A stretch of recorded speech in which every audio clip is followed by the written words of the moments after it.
Hello and welcome to Cornish Fishing Tales. Today's video is going to be about 5 mistakes beginners make when lure fishing for bass.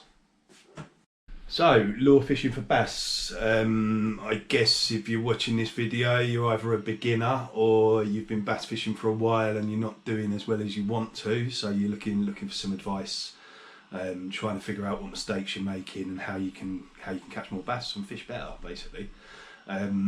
So yeah, I'm going to go over 5 different mistakes that people make, what you can do to not make those mistakes, and how you can catch yourself more bass, how you can improve your bass fishing.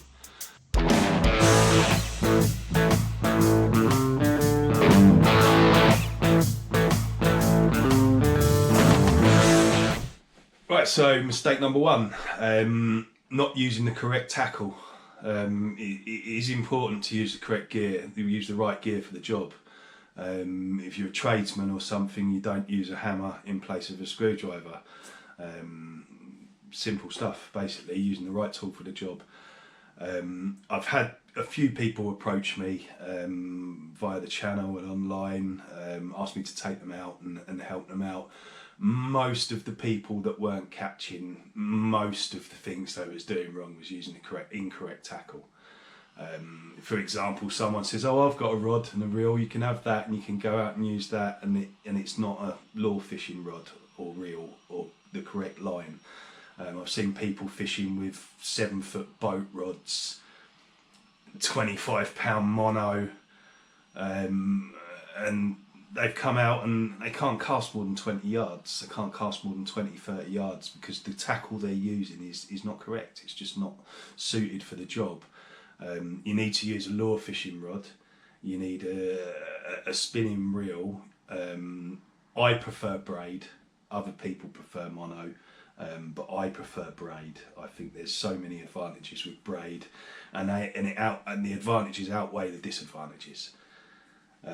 So yeah, basically you need the correct rod, the correct reel, the correct line, and you need some lures. That's all you need to lure fish for bass to start. Sorry, you need some leader as well. You need some leader material.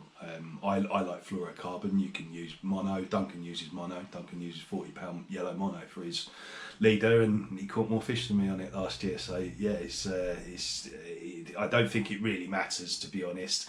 Don't think it needs to be invisible. I don't think it needs to be invisible in water. Mono, fluoro, whatever you prefer will work for leader. So yeah, rods. As with anything in fishing, there's a myriad of tackle you can go out and buy. You can buy cheap to expensive. You don't need to buy expensive. You do not need to buy expensive. These days, any type of fishing you do, carp fishing, lure fishing, bait fishing in the sea, 50 quid and upwards will get you a really good rod. Things are much cheaper these days, and a 50 quid rod these days is perfectly ample. If you want to spend more, that's fine. But basically, for lure fishing for bass from the shore, you want a 9-foot rod with a casting weight of, I use 15 to 50 gram. Some people prefer 9 to 30 gram. Depends on what kind of fishing you're doing. I'm fishing quite wavy, quite rocky, rugged environment, so I prefer a bit of a beefed up setup. Other people fishing estuaries and stuff, a lot of top water lure work, stuff like that, might prefer a slightly lighter casting weight on their rod.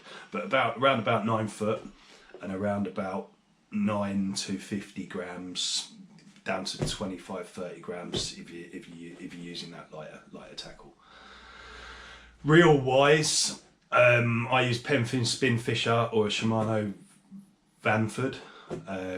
They're about 3,500 sort of size is what you want for it. It depends on the manufacturer. Some of them are 3,000, some of them are 4,000. I think the Shimano's are 4,000. I think the Spinfisher I use is a 3,000, I think. But that sort of size of spool is perfectly ample. Again, you can spend loads of money, or again, you can spend not so much money. If you don't spend so much money, don't get your reel wet. try your very hardest not to get salt water on it, and when you get home, make sure you rinse your tackle off, but don't soak it in a bucket or anything, because it's not like cheap reels aren't going to be waterproof. No reel is waterproof at all, really. It doesn't matter what it says on the tin, no reel is waterproof or salt waterproof. But the cheaper you get, the more susceptible it would be to damage from the salt water. The more money you spend, the smoother it is, etc, etc, etc. But again, 50 quid and upwards should get you a perfectly ample reel for starting out. After that, you need some braid.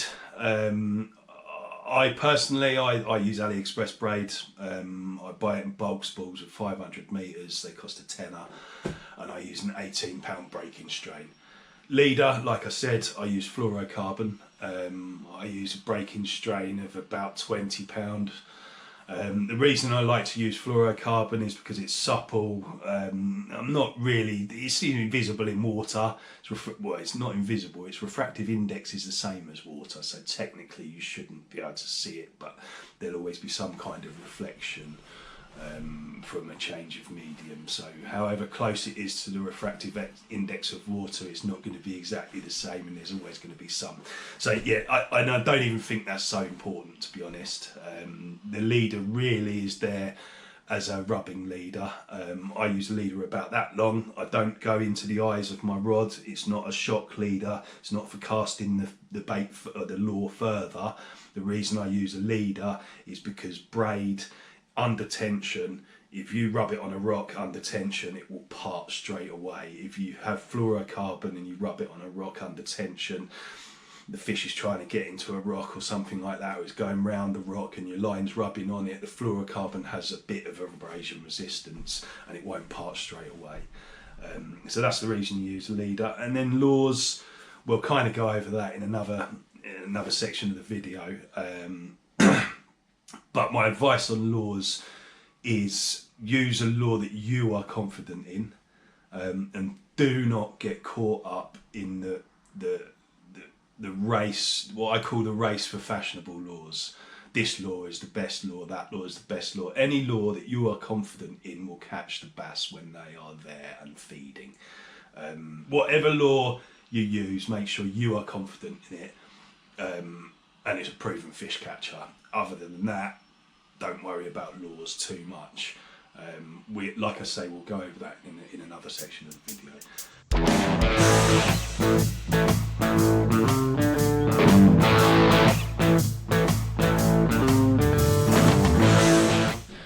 Right, yeah, so not using the correct lure for the correct location. I'm going to show you a few different lures and tell you what kind of location. Can get really confusing, lures, and people tend to get a bit carried away with it, in my view. I really do believe if the bass are there and the bass are feeding, you'll catch them on a milk bottle top with a hook if you can present it to them. I think they'll smash anything they see. Some things they'll be able to see better than others in certain situations, and I'm going to try and explain what I mean by that. So let's take, for example, a Surf Seeker. That's a Savage Gear Surf Seeker. That's one Duncan makes out of stainless steel knife and fork handles. Basically, he just makes them. They both do the same thing. They're both very good lures. Both of these have caught lots of fish. So yeah, for example, that's quite heavy. It sinks fairly fast. And it has a treble on the bottom. So if you're fishing somewhere that's only that deep and it's really rocky and weedy, that's probably not your best choice of lure, because given the length of it and you're only fishing that deep, even if you've got the top of that lure out the water, you're pretty likely to hit something on the bottom there, aren't you, with that hook and get caught. So probably not your best choice. If you've got that much water, you can probably get away with them, but if you're only fishing that much water, and bass do bite in that much water, trust me, that's probably not your best choice of lure. That, for example, would be an excellent choice of lure in that situation. If you saw some of the videos of me and Duncan fishing this year, we fished these for quite a while, probably from like July to the end of August we fished these, and we smashed it on these. You can fish these in so many different ways. You can use a weighted hook like there is here, or the gravity sticks are very similar lures. You can fish it without the weighted hook. If you haven't got weighted hooks and you've only got these, you can use strips of lead. So if you buy roofing lead, cut it in strips that thin and about that long and wrap it along the hook, you create yourself a weighted hook that you can take the weight off of when you don't want that weighted hook. So for example, if the tide's pushing a bit faster, it's a bit more of a spring tide, you've got quite big waves, you might want that weight on the hook just to bring that lure down a little bit and give you a little bit, dig it into the waves and give you a little bit of control working that lure. Otherwise it's just almost like a washing machine. But these lures work best without any weight on the hook. I won't go into too much detail because I am planning to do some videos on how to do retrieves and stuff this year, but you can work these with just a flick and a pause and a flick and a pause, and they'll just go and they look, the bass love them. They're just so good. Yeah, so these lures here are excellent choices for very shallow, very rocky, very snaggy marks. You're going to lose less lures with these kind of lures. Surface lure would also work, but if there's long tendrily bits or surface weed everywhere, these trebles are going to get covered in it, and you're going to have a bit of a hard time. Opt for them if that's the case, because these just don't seem to catch stuff up that well. Stuff just seems to go round them with the hook point inside there like that. You'll miss most of the stuff, is what I'm trying to say. So yeah, they're excellent choices. Another thing you could use is that weedless paddle tail. I buy these paddle tails off AliExpress.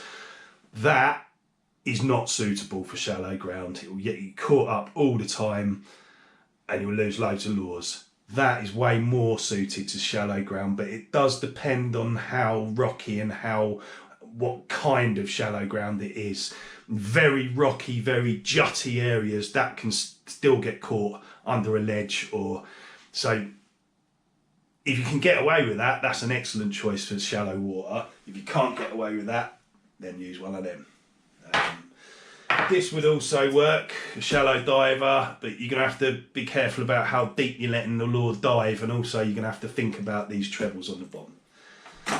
So yeah, if you was fishing a mid-water mark, if I was fishing a mid-water mark, I would gravitate straight to that or the weedless version of that. That would be my first choice of lure. First choice of lure out of the box. I'd always go for one of those. Not catching one of them, maybe try a Surf Seeker style lure, one of them, or Duncan Special, or top water. Top waters will work in that kind of situation. Shallow divers, they'll work in mid-water sort of situations. When I say mid-water, I'm talking like 6 foot of depth upwards. Anything below that is shallow water mark for me. So yeah, so and then if I was fishing a deep water mark,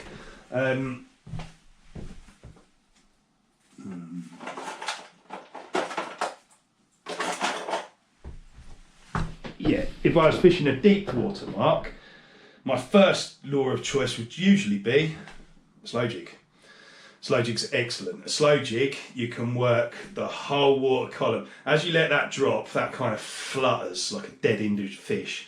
And then when you jig it, when you move your rod up and give it a tiny turn on the reel, it up. It kind of, you can feel it in the rod as it goes up. And then when you stop, it does that, flutters down. So what I tend to do is, if you've got that's 30 metres of water, for example, you let that flutter all the way until you feel that lure hit the bottom. And that's why I don't fish a treble on the bottom, because when that hits the bottom, you've got time. If that's got a treble on it, it's already caught up. When it hits the bottom, if you're quick, before that lure hits down and those hooks get in the stuff, if you quickly jig up, then you won't lose as many lures. That's why I don't use one on the bottom. I don't find I need it. I catch plenty of fish with the assist hooks only. So I'll let that go all the way to the bottom. When I feel that hit the bottom, I'll jig up until what I think is that I'll count how far down it is and I can work out how deep that is. and then I'll jig up so that I'm about halfway or 3/4 of the way in the water column, and then I'll let it drop again, and then I'll jig up, and then I'll let it drop again, and that way you're fishing all through the water. You're not fishing up here, you're not fishing down there, you're not fishing in the middle, you're fishing the whole water column. And that's my choice of lure in a deeper rock mark. Again, that might not produce a fish, so give a paddle tail a go. Bring one of them mid-water or across the surface. Don't let that one go down too far. That one you can let it go down a bit further because that hooks inside the lure. These lures I don't really use on deep water marks. I don't find they work very well on deep water marks. Surface seekers, however, or surf seekers, sorry, however, work excellent on deeper water marks. So yeah, on shallow divers, I'm not a hard lure expert and I'm not a surface lure expert. I don't tend to use them much, but these work on deep water marks. So the surface lures, they work on deep water marks. This I wouldn't use on a mid-water mark, but that I would use on a mid-water mark because it's more by the way that, or a Toby lure. That's like a Toby lure. A Toby lure works very similar. They'll come up as you retrieve them and they'll work at the top of the water, so it's not so bad. Whereas they're designed to flutter down, hit bottom, go up. So that's a deeper watermark lure. Yeah, basically that's it. That's fish the right lure for the right location and the right situation.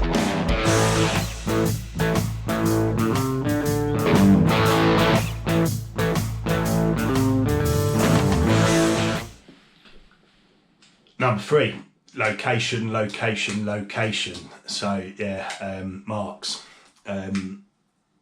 Some marks work better at some times of the year. Some marks work better in certain conditions, like when the surf's up or the wind's in the right direction. So my advice on location is choose somewhere you know produces fish. So you know people catch there. And fish that location. And fish it a lot. Fish it more than once, more than twice, more than 3 times. Fish it loads of times. Fish it different times of day. Fish it at different states of tide. Fish it at, do you see what I'm saying? And then learn that spot and find another spot, learn that spot, find another spot, learn that spot. And after a while, you'll get a little recipe book of spots that you can visit when you know those spots will fish. For example, this year me and Duncan found that shallow water spots work way better during the summer and the autumn than deep water marks. But then deep water marks probably work better in the winter because the fish move away from the shallow water. The bait fish move away from the shallow water, not the bass. The bass still visit shallow water, but they're not looking for bait fish so much because the bait fish aren't there. They're probably looking for crabs on the floor. They're probably looking for prawns, things, smashed up bits of food that they're just scavenging. Whereas in the summer, they'll come into the shallow water marks, they're looking up, they're travelling around those gullies, they're looking up for those bait fish, those blennies, those sand eels, those whitebait, those mackerel, those whatever is in at the time, whatever's there, they're going to smash. So yeah, you need to be in the right place for the right time of year. You need to be in the right place where the fish are. If the fish aren't at your location, then you're not going to catch them. So yeah, that's location. Find the right location, learn your locations, learn it inside out. Visit your location at low tide. That's so important. You must go and visit your location at low tide so you can look at all those gullies, etc. In the summer, get your snorkel and mask out, swim around, see the stuff that you can't see at low tide, see those gullies, see those bits where there's kelp.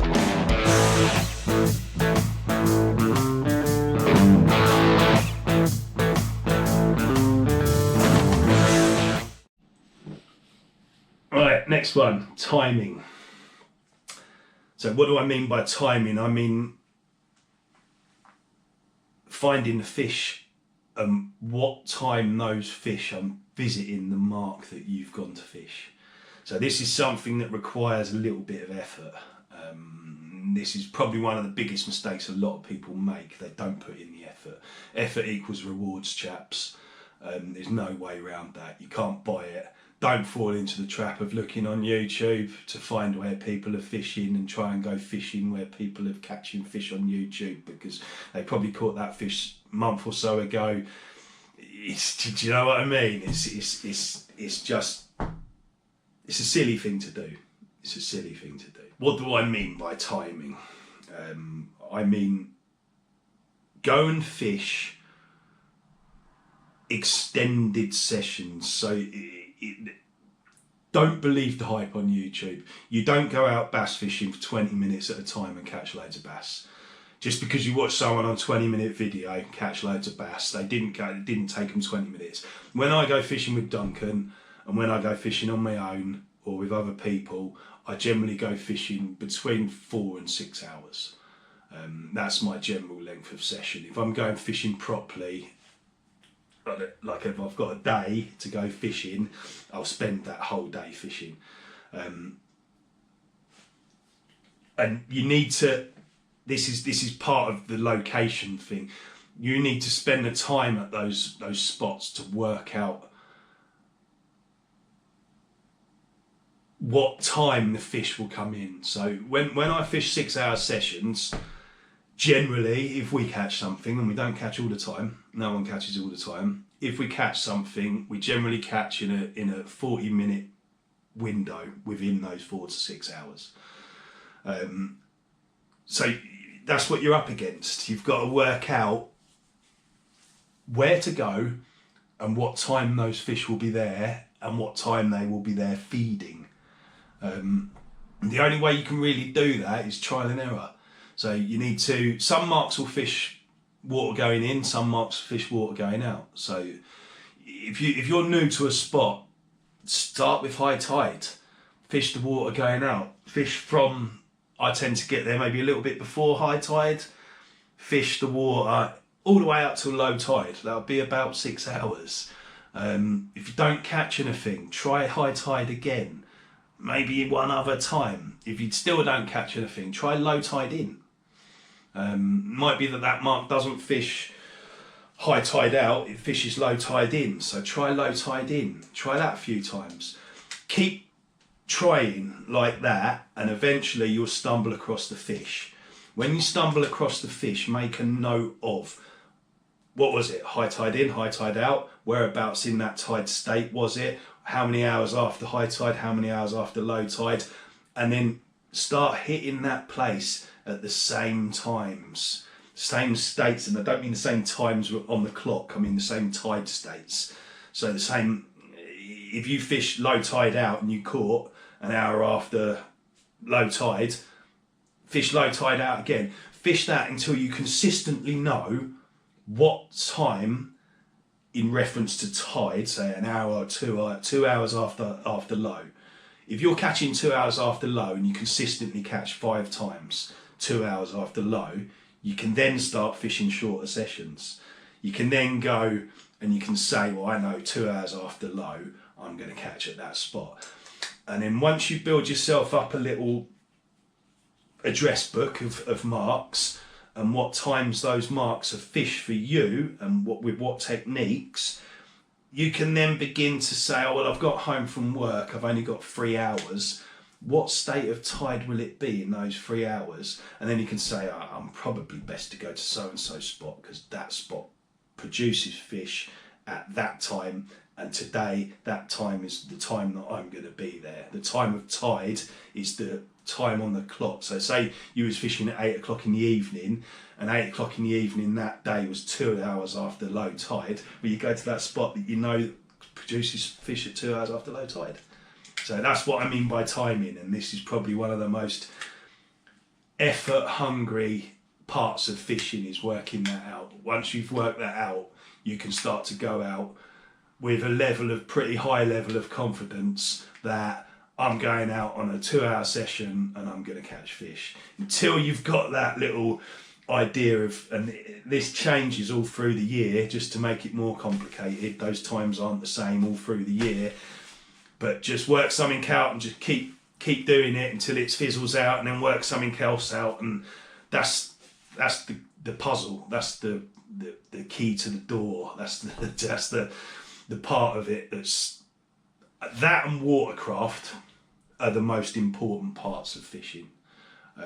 Knowing what time the fish are feeding and where, and then once you're there, knowing how to read the water and the conditions to suit that session.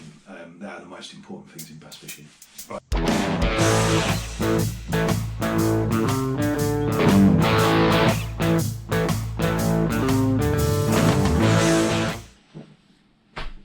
So, last point, retrieve. Your technique, how you retrieve your lure. So that lure there, for example, there's so many different retrieves you can do with this lure, to the point where you can kind of rig it different on the hook like that, and it will act differently with that little going down, or if you put it like that, it will act differently. If you've got a weight on the bottom, if you jig it, if you give it, I'll give you an example. Me and Duncan were fishing these at a spot this year where we'd been consistently catching, and we were fishing, the waves were quite high and it was quite hard to be in connection with your lure. We kept putting more and more weight on and it just didn't really work. And then Duncan started catching and he said to me, he said, it's different to how it was a few days ago, Kieran. He said, I'm not in contact with my lure. I've got a big slack bow in my line, and I'm almost not even really in contact with this lure. And I think what was happening is where you was in contact with it, it's pulling them up with the tide and everything as well. It's pulling them up too far. And where he wasn't in contact, it was just allowed, with the crosswind and everything, it was just allowing that lure to go down and to get to those fish. And that was it. As soon as we'd done that, it was almost just reeling really slowly with a big bow in your line, almost so I couldn't even feel the lure was on the end, and bang, you'd catch a fish. Bang, you'd catch a fish. But retrieving it how we were 2 days before wasn't working. So it's I'm not going to go through all the different types of retrieve you can do in this video, because it's not what this video is about. There's plenty of videos on that. Go and watch different types of retrieve. But try different things. Every time you go fishing, try different things. When those things work, log them. That's in your retrieve book. That type of retrieve worked on that day. And every time you go fishing, start off with one retrieve, try another, try another, try another. Once you start catching on one retrieve, you know that retrieve's working that day. So yeah, you can retrieve these so differently. You can do them so differently. There's a million and one different ways to retrieve a surface lure. These, not so many different ways really. These do the retrieval for you. That's one of the reasons I love these lures so much. They're so easy to use. But yeah, your retrieval is important. And some days you can retrieve a lure one way all day long. Won't really catch you many fish. If you change that retrieval, you just find that it just catches their attention. It's something about the way it's moving when you do something different is what those fish are looking for on that day. And at the end of the day, that's what we're trying to do with a lure, is we're trying to mimic whatever they're hunting for. And by changing small things when you're retrieving, giving the lure a flick, giving the rod a flick, or changing erratic, different ways of retrieval, will make the lure act different, and may, in certain instances, make that lure change its way of retrieval ever so differently that it just matches what those fish are hunting for at that time in one way or another, and then they'll hit it. So yeah, that's basically it for today, chaps. I hope this helps you out. I hope this helps some people out. I'm going to try and do a few more how-tos this year on bass fishing. So keep your eyes peeled. And like I say, I hope these tips help you out, help you catch some more bass. If they do, give us a comment down in the comment. Enjoyed the video, give us a subscribe and a like. And that's it. Yeah, see you next time, chaps. Bye bye.